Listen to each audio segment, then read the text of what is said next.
Andito po kami kasi ang parating ginagamit ngayon na salita, accountability.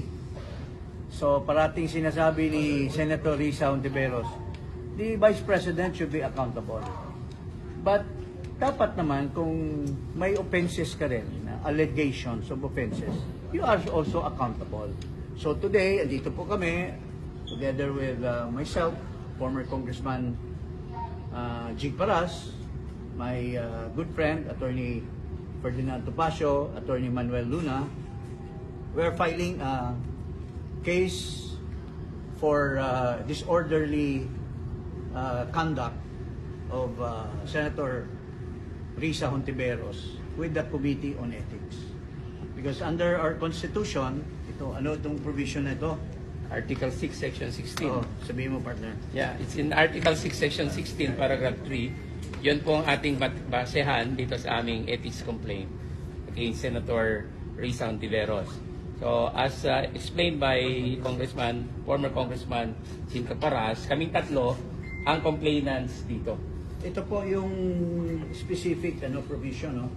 Each house may determine the rules of the rules of its procedures, punish its members from disorderly behavior, and with the concurrence of 2/3 of all members, suspend or expel a member. A penalty of suspension when imposed shall not exceed 60 days. So,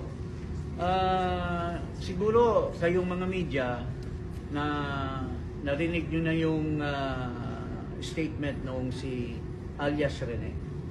No? Itong si alias Rene, nagsabi siya na binayaran daw siya ng 1 million ni Senator Risa Hontiveros through her underlings to testify.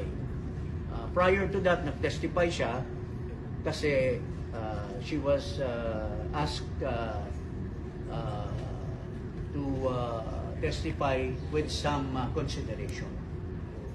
Ang atin naman, hindi naman kami sabi conclusive. Pero dapat may venue for which a senator should be answerable for their offenses. No?